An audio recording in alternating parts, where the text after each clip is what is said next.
মাত্র কয়েক ঘন্টার ব্যবধানে আবারও অবৈধ বার্মির সুপারি লরি আটক লক্ষ্মীপুরে। সোমবার লক্ষ্মীপুর এলাকায় ধরা পড়েছিল দুটি তেলের ট্যাঙ্কারে অবৈধ বার্মির সুপারি।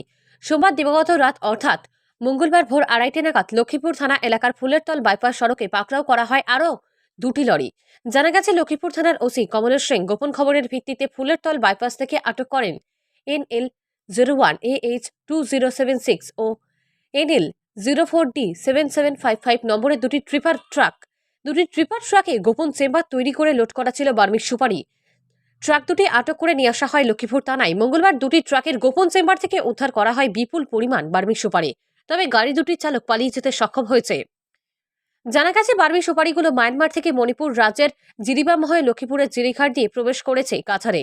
চোরা কারবারিরা মোটা অঙ্কের লোভ সামলাতে না পেরে কখনো তেলের ট্যাঙ্কারে, কখনো ট্রিপার গাড়িতে গোপন চেম্বার বানিয়ে বিভিন্ন কৌশল ব্যবহার করে অবৈধ বার্মির সুপারি পাচারের চেষ্টা করে আসছে। তবে পুলিশও এসব কারবারের লাগাম টানতে সফলতা দেখাচ্ছে। আটক করেছে একের পর এক অবৈধ কারবারে ব্যবহৃত লরি। লক্ষ্মীপুর থেকে শাহাদাত আলী বড়ভূঁইয়ার রিপোর্ট, আরিয়ান টিভি।